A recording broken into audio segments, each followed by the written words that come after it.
I said to you, Rotherham, what's important about that city? I would say the grooming gang scandal. It's become a bit of a byword for child sexual exploitation by majority Muslim gangs. Now, this is something that came to light earlier than 2013, but in 2013 or 2014, sorry, it was, that Dr. Alexis J produced her independent inquiry into child sexual exploitation in Rotherham. And I'm just going to read from the executive summary at the beginning because it is absolutely tragic. She says, no one knows the true scale of child sexual exploitation in Rotherham over the years. Their conservative estimate, is approximately 1,400 children were sexually exploited over the full inquiry period from 1997 to 2013. This is multiple gang rapes, trafficked into prostitution, and general... That's 1,400 lives destroyed, at least. And then there's the families, and then there's what happens to them afterwards, and so on and so forth. Exactly. This is just unbelievable. In just over a third of the cases, children affected by sexual exploitation were previously known to services because of child protection and neglect. It is hard to describe the appalling nature of the abuse that the child victims suffered. They were raped by multiple perpetrators, trafficked to other towns and cities in the north of England, abducted, beaten, and intimidated. There were examples of children who had been doused in petrol and threatened with being set alight. In Britain? Yes, in England. Threatened with guns, made to witness brutally violent rapes, and threatened that they would be next if they told anyone. Girls as young as 11 were raped by large numbers of male perpetrators. Some at the senior level in the police and children's social care continued to think that the extent of the problem, as described by youth workers, was exaggerated, and seemed intent on reducing the official numbers of children categorised as CSE. At an operational level, staff appeared to be overwhelmed by the numbers involved. There were improvements in the response of management from about 2007 onwards. So this had been going on for 20 years before they were like, oh, maybe we need to do something about this. By 2009, the Children's Social Care Service was acutely understaffed and overstretched, struggling to cope with demand. Seminars for elected members and senior officials in 2004-2005 presented the abuse in the most explicit terms. After these events, nobody could say, we didn't know. In 2005, the present council leader chaired a group to take forward the issues, but there is no record of its meetings or conclusions apart from 1 minute. Wow. By far, the majority of the perpetrators was described as, quote, Asian by victims, yet throughout the entire period, counsellors did not directly engage with the Pakistani heritage community to discuss how best they could jointly address the issue. Some counsellors seemed to think that it was a one-off problem, which they hoped would go away. Several staff described their nervousness about identifying the ethnic origin of the perpetrators. What do you think that was? Racism. For fear of being thought racist. Others remember clear direction from the managers not to do so. Now, it goes on, but that's basically the summary of how bad things are in Rotherham. And it kind of blows my mind that I remember this all coming out at about the same time as the Me Too stuff, I believe.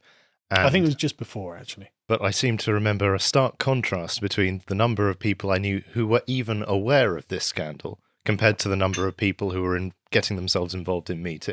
Yes, it's amazing, isn't it? It's almost like the inverse of the actual numbers of people involved. Yeah. Anyway, so from this, you can infer that, I mean, if thousands of children are being exploited, trafficked around the country, and gang raped repeatedly over a substantial period of time, a number of years, hundreds, if not thousands, of men must be involved in this, right?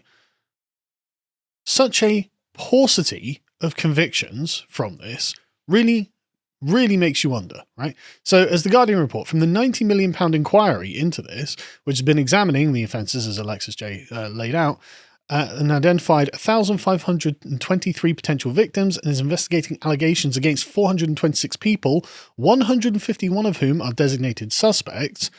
Only 14 people in 2018 had been convicted of anything. Wow. Staggering. That's a staggeringly low number. 14 out of 426.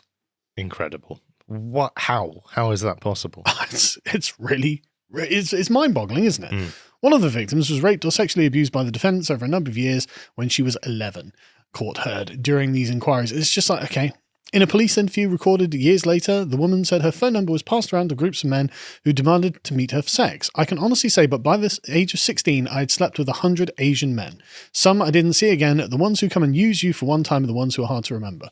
How is this not sex slavery that's going on? Of children that's going on in Rotherham.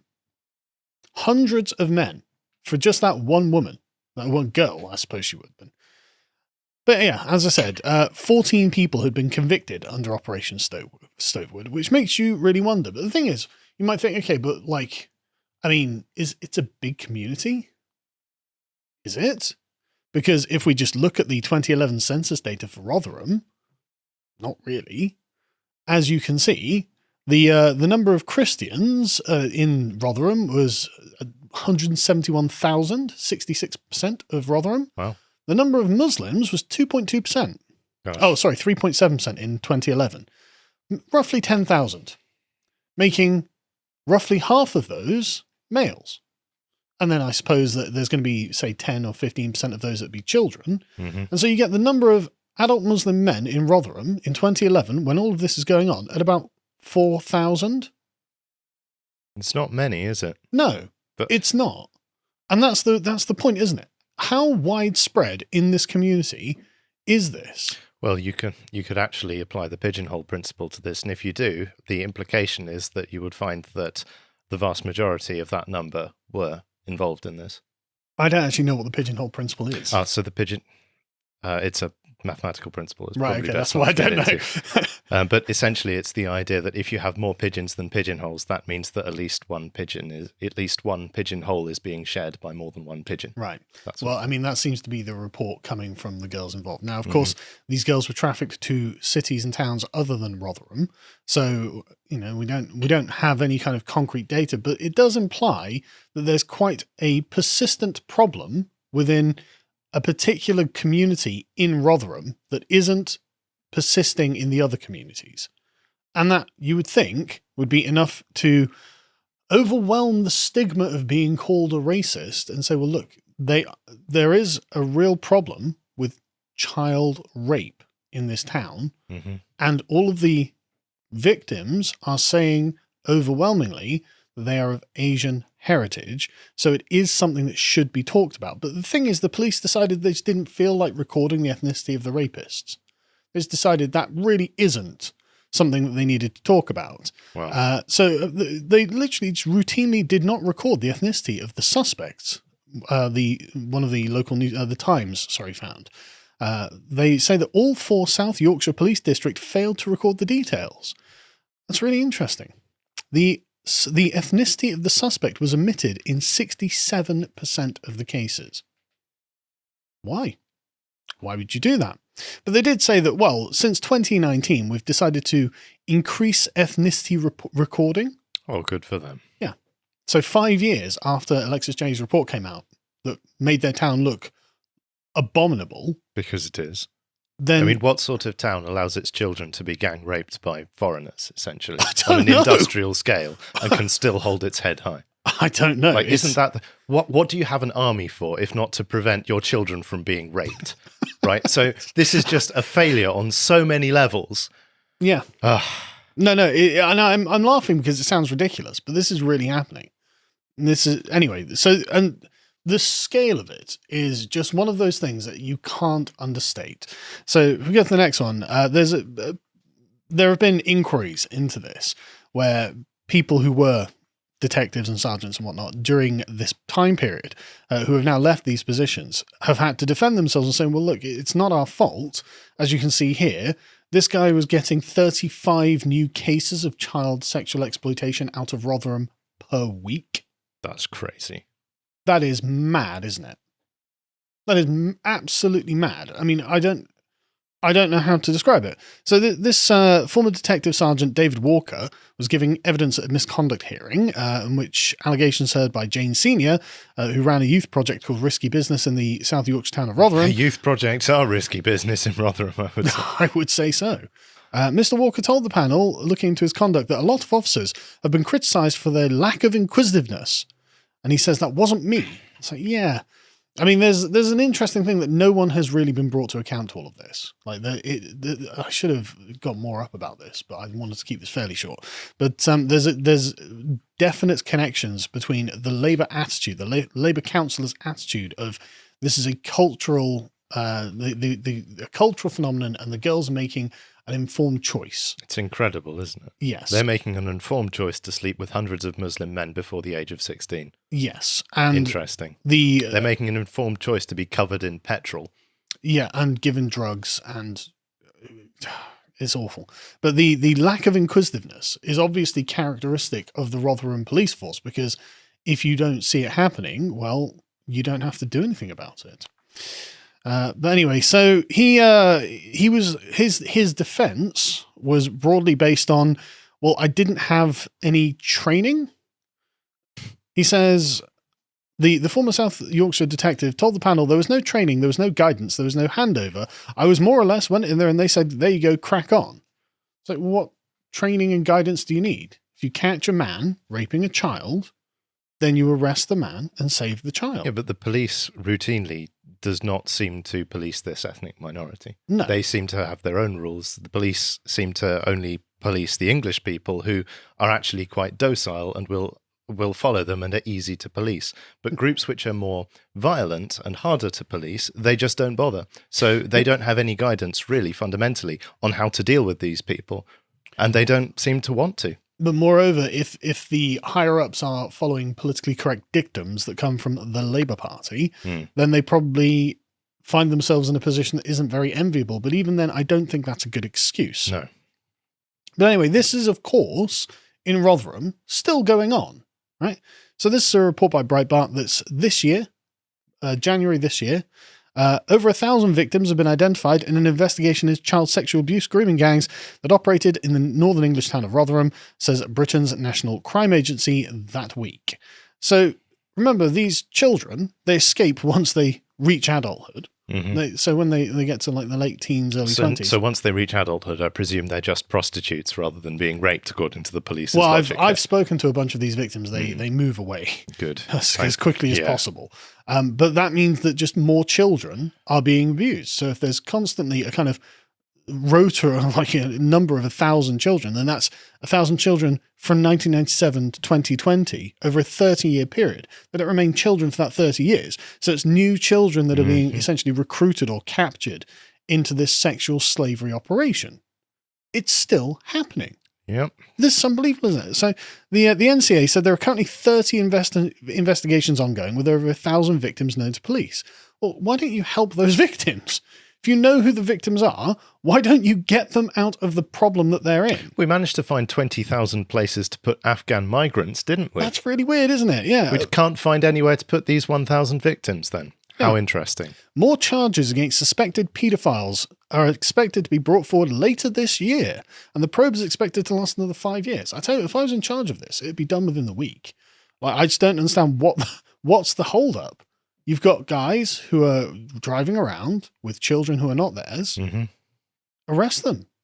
Check their phones. Do all of the things that police should be doing to protect children. I just don't see the problem here. The NCA senior investigating officer for Operation Stovewood is a one Philip Marshall, and he said, our work at Operation Stovewood continues with more than 30 investigations underway and over 1,000 nominated victims identified. It's a lengthy and complex process, and we expect our work to continue for some years yet. Why? I just don't understand why this would take so long. But so the reason I tell you all this is to show that, look, Rotherham has a real problem with child sex slavery rings. They appear to be coming from a particular community, and the police are aware of this. This is not a secret. It is not racist to say. This is the reality of the situation. And so if you were running Rotherham, if your city had this disgusting, disgusting history and pall cast upon it, would you call your city the children's capital of culture? Only if you had a pretty sick idea of what culture is. What constitutes culture. It's mad, isn't it? And the thing is, as well, is there's a woke overlay to this. All right. And we know what the sort of hyper reality of wokeness does. It creates a pretend reality in clown which world, if you will. a clown world, if you will, yeah. So the Children's Capital of Culture launch festival, which will be at the beginning of March, gives a taste of what the 2025 could look like in Rotherham, spotlighting it as a cultural destination and a home to a hive of creative talent. Really? That's fascinating. It may well be, but I think it has priorities. It's crazy how this is the priority. Mm. Julie Dalton, the managing director of this program board, says in 2025, Rotherham will be the world's first children's capital of culture, designed and delivered by children and young people from across the borough. I wonder what terrible stories they're going to tell. Can you even imagine the sort of things they're going to want to tell? Yeah. This is a bold, first-of-its-kind initiative that aims to empower children and young people to create a future narrative for Rotherham on their own terms. Yeah, at their own terms, probably carefully curated to avoid anything that might be unpleasant. But it's their own terms. Celebrating its culture, identity, and distinctive heritage.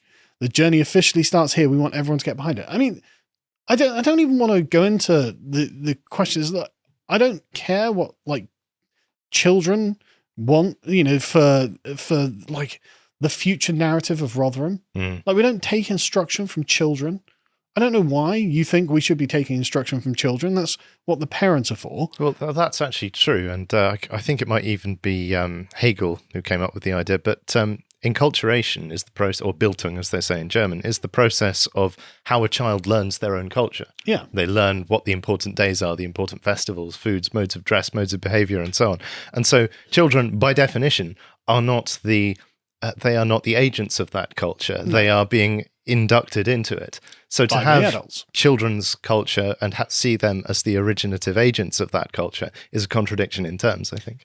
Absolutely. And it's I mean, there's a lot. If anything, it's a negation of the culture that exists there in the form of the adults and their knowledge. It's an attempt to create a new form of culture in that region. Precisely. You end up with, honestly, it's I don't want to get into it, but it's kind of French Revolutionary Year Zero thinking. Yeah. Where it's like, well, there's nothing important that came before, and so anything new and original that comes from the mind of a child must be more valuable than what already exists. Well, to be fair, they did say Rotherham's distinctive heritage, which is fundamentally a word that refers to things in the past. So there is at least a small amount of recognition of the past there. Showing another contradiction in the terms that we're using, though, because, I mean, as you say, the adults inculcate the children into the heritage. Yeah. The children don't create it ex nihilo. No, so it's almost as if the children are being placed there to give legitimacy to what the commission decides, whereas the actual filtering process happens from the adults looking after them. Yeah. Anyway, so Councillor Dave Shepherd, who's a cabinet member for social inclusion. That's a thing. I bet he votes Labour. We will be using this time to give young people in Rotherham more life-changing training and skills and opportunities in creative and cultural sectors than they've ever had before. We'll make a lasting impact on them and on our town. We want to make Rotherham a place that young people are proud to call home. It seems like the best thing they could do at this point is give them a ticket out. Yes. Or actually solve the problem with them being raped.